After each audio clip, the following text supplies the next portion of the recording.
Bismillahirrahmanirrahim. Assalamualaikum warahmatullahi wabarakatuh. Yang terhormat dosen penguji ujian PPG Dalajab 2025 batch 1. Perkenalkan, nama saya Haji Min SPDI dengan nomor induk mahasiswa 241 041 806 84. LPTK UIN Raden Patah Palembang, dan saya adalah guru di SMP Negeri 2 Gelombang yang beralamat di Jalan Raya Palembang Prawomuli nomor 17 Desa Karanginah, Kecamatan Gelombang, Kabupaten Muara Enim. Pada hari ini, Rabu tanggal 7 Mei 2025, saya akan melaksanakan kegiatan praktek pembelajaran untuk memenuhi syarat ujian kinerja PPG Dalajab 2025 batch 1. Saya akan menyajikan materi menghindari gibah dan melaksanakan tabayun di kelas 7 SMP Negeri 2 Gelombang. Dan untuk lebih jelasnya, berikut video praktek pembelajaran yang akan saya laksanakan. Mohon saran dan masukan agar kegiatan praktek pembelajaran ini lebih baik lagi. Terima kasih atas perhatiannya. Wassalamualaikum warahmatullahi wabarakatuh.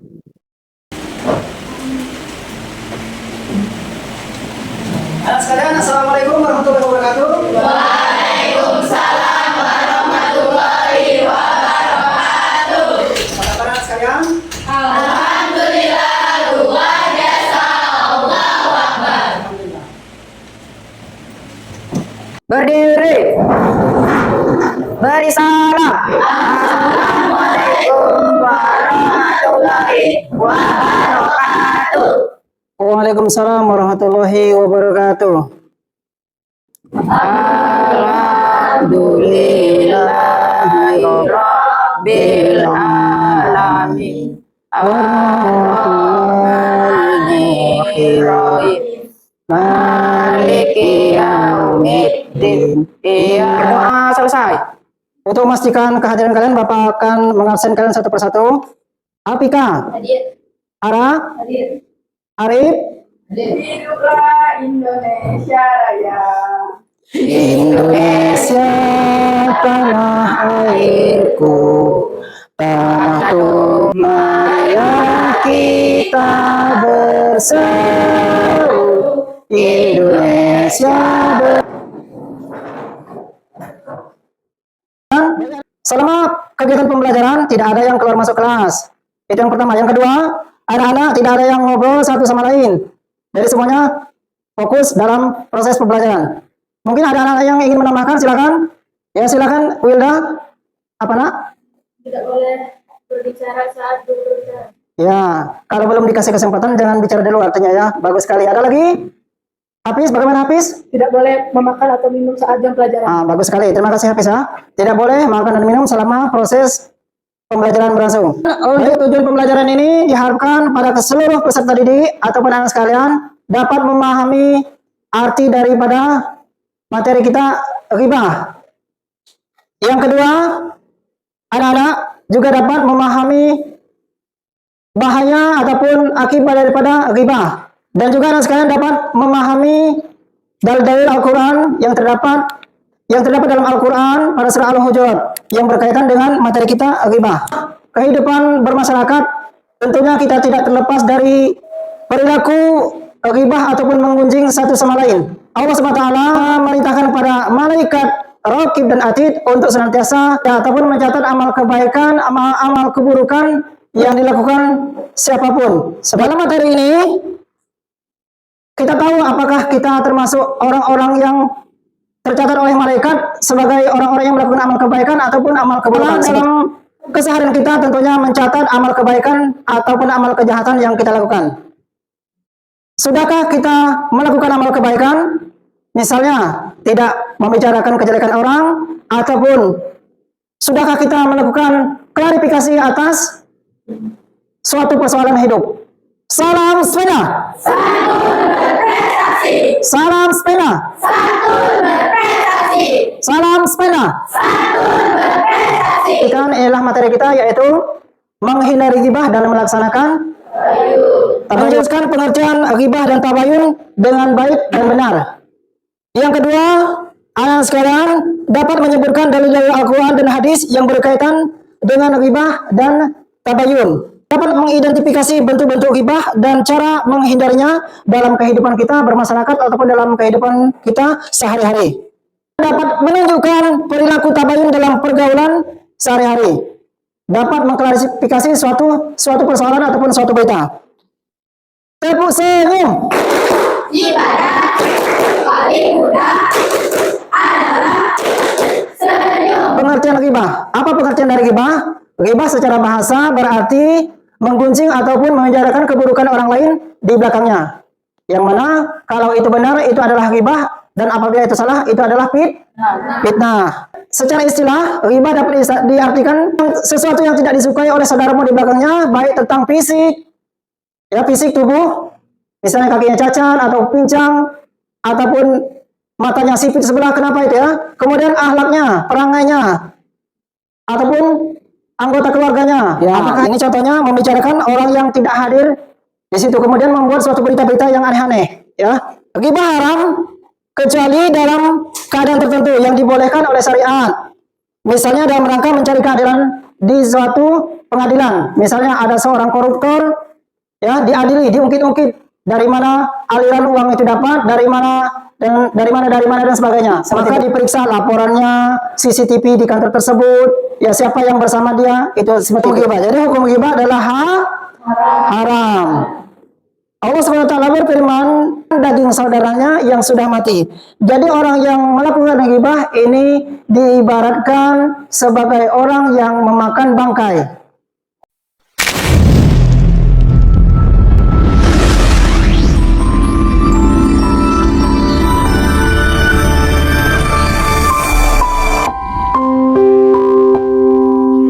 Dalam kehidupan sehari-hari, kita sering mendengar berita dari orang lain.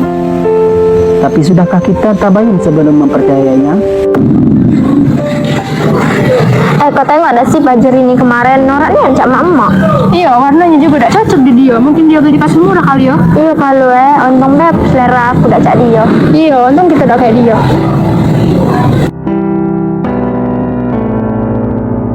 Hai orang-orang yang beriman, jauhilah kebanyakan dari prasangka. Sesungguhnya sebagian prasangka itu dosa. Dan janganlah kamu mencari-cari kesalahan orang lain. Dan janganlah ada di antara kamu yang menggunjing sebagian yang lain. Sukakah salah satu seorang di antara kamu makan daging saudaranya yang sudah mati? Maka tentulah kamu merasa jijik kepadanya. Dan bertakwalah kepada Allah. Sesungguhnya Allah Maha Penerima Taubat lagi Maha Penyayang.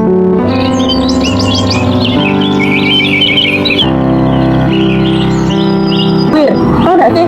Uji uang tuh bukan itu masuk rumah sakit. Oh, berapa hari nggak jualan? Iya po kesiannya aneh. Tapi ujinya dia tuh galak begadang oleh banyak pesanan.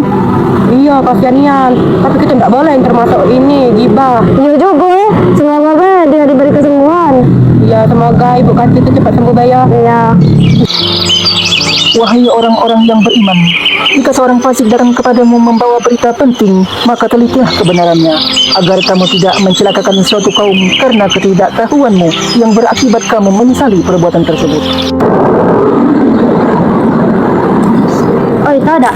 Apa dia? Katanya sampai rumah kita tuh suami tukang selingkuh. Iya apa? Iya.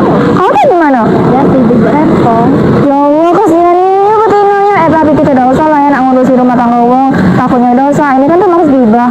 Iya benarnya. Doain deh semoga pakai kita membaik. Iya amin ya.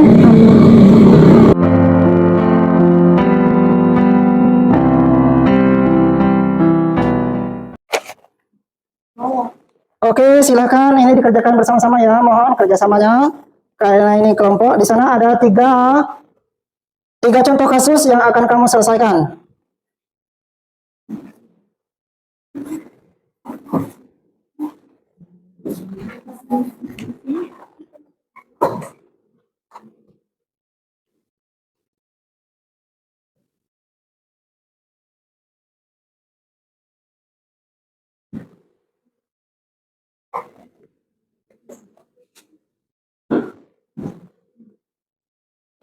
Buku dan penanya ataupun penghapusnya silakan keluarkan.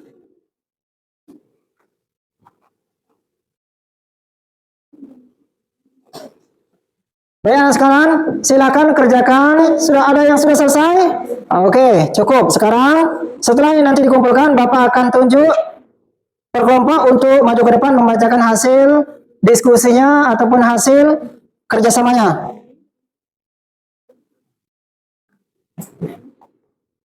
Oke.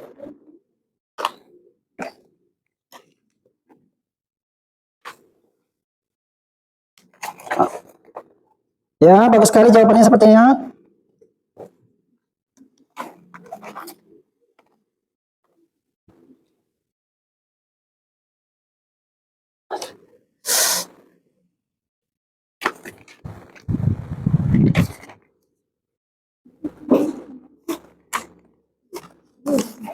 Nah, ini oke.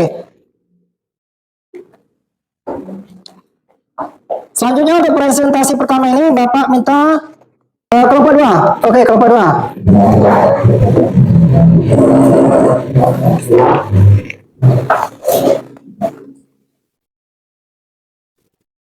Nah, membacakan hasil diskusi yang tadi. Nah, ini ya, dibaca jawaban kamu, kemudian ini dibaca juga, ya, gantian boleh. Nah.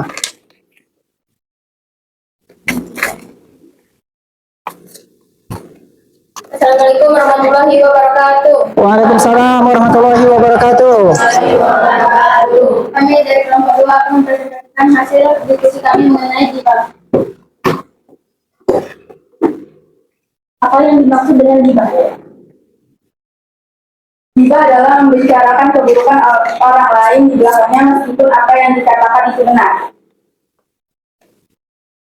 Apa akibat dari perbuatan gibah dalam kehidupan masyarakat? Gibah dapat menimbulkan permusuhan, perpecahan, hilangnya kepercayaan, dan rusaknya hubungan sosial. Arti tabayun dan mengapa hal itu penting dilakukan? Tabayun adalah mencari kejelasan suatu informasi sebelum mempercayai atau menyebarkannya. Ini penting untuk menghindari kesalahpahaman, fitnah, dan kerusakan hubungan antar sesama. Sebutkan satu ayat Al-Quran yang melarang gibah dan satu ayat yang memerintahkan tabayun. Larangan gibah, Quran Surat Al-Hujurat ayat 12. Perintah tabayun, Quran Surat Al-Hujurat ayat 6. Sudah selesai? Sekian presentasi dari kami. Jika ada salah kata mohon dimaafkan. Sekian, terima kasih. Wassalamualaikum warahmatullahi wabarakatuh. Waalaikumsalam warahmatullahi wabarakatuh. Bagus sekali jawabannya. Aplaus untuk kita semua. Nah, silakan dulu anak. Oke, kumpulkan kembali. Bagus sekali jawabannya ya.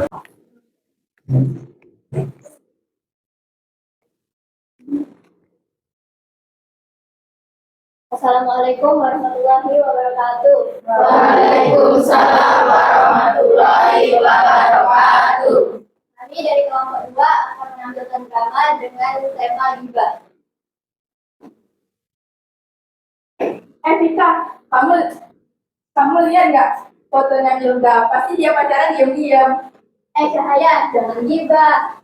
Itu adiknya, bukan pacarnya. Maaf, aku salah karena nggak tanya dulu. Maaf ya atas caption kemarin. Jangan berprasangka buruk dulu ya teman-teman. Sekian drama dari kami. Terima kasih. Wassalamualaikum warahmatullahi wabarakatuh. Waalaikumsalam warahmatullahi wabarakatuh. Bagus sekali. Kelompok 2 sudah tampil ke depan mempresentasikan tugasnya, kemudian drama tepuk tangan. Nah, bagus sekali ya. Ada lagi kelompok yang bersedia tampil ke depan? Oke, habis. Bapak tanya, apa yang dapat kamu simpulkan dari drama tadi? Jangan berprasangka buruk dulu. Ya, bagus sekali. Bagus sekali jawabannya. Kita tidak boleh berprasangka atas apa yang mereka lakukan. Bisa saja itu adiknya, bisa saja itu kakaknya, ya. Tidak semua orang yang berfoto itu merupakan pasangannya, pacarnya, ataupun calonnya. Ya, bisa saja itu hanya adiknya ataupun kakaknya.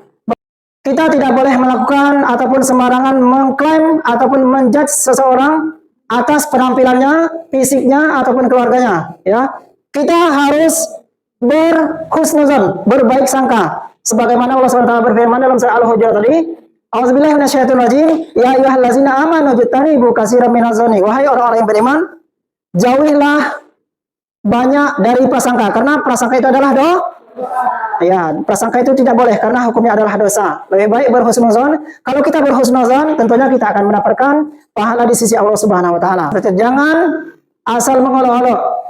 Salamatul insan fi hifdzil lisan. Keselamatan seseorang itu tergantung pada tentang hukum ghibah. A'udzubillahi minasyaitonirrajim. Bismillahirrahmanirrahim. Ya ayyuhallazina amanu jtanibu katsiran minadh-dhanni inna ba'dadh-dhanni ismun wa la tajassasu wa la yaghtab ba'dukum ba'da. Ayuhibbu ahadukum ayyakula lama akhihi maitan fakarihtumuhu wattaqullaha innallaha tawwabur rahim. Yang artinya, hai orang-orang yang beriman, jauhilah kebanyakan prasangka dan janganlah sebagian kamu menggunjing sebagian yang lain.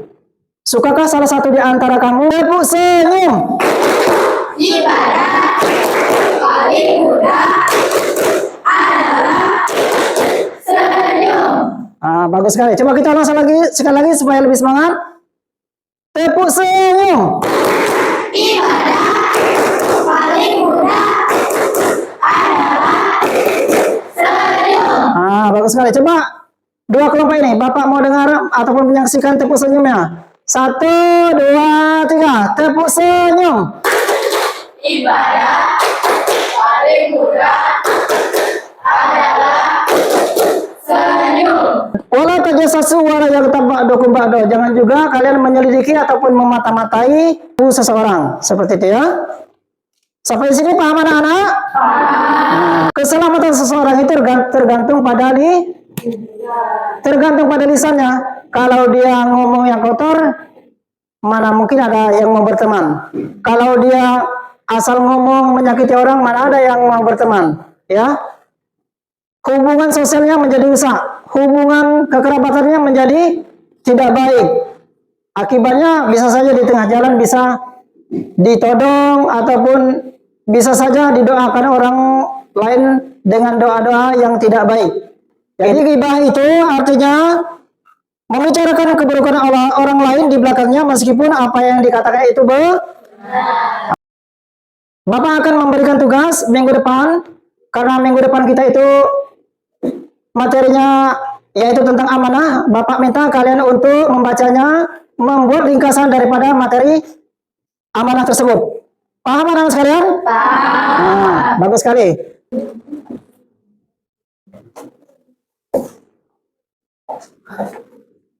Oke, perhatikan instruksinya. Perhatikan instruksinya. Sikut. Sakit. Sikut. Sakit. Sikat. Ya, ada yang dapat, ada yang tidak. Makanya tadi Bapak instruksikan untuk fokus ya. Silakan kembalikan lagi. Nanti makannya ya, nak ya. Bagus sekali.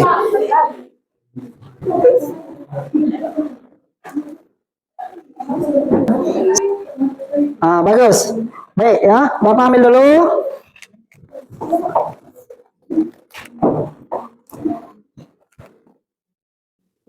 Terima kasih. Salam sepeda. Salam sepeda. Baik anak-anak sekalian, demikianlah materi kita hari ini. Kita berharap pada Allah SWT semoga ada yang dapat membekas dalam diri kita sehingga bermanfaat dan menambah barokah pada diri kita semua. Amin. Amin ya rabbal alamin. Wallahu muwaffiq ila aqwamit thoriq. Wassalamualaikum warahmatullahi wabarakatuh. Waalaikumsalam.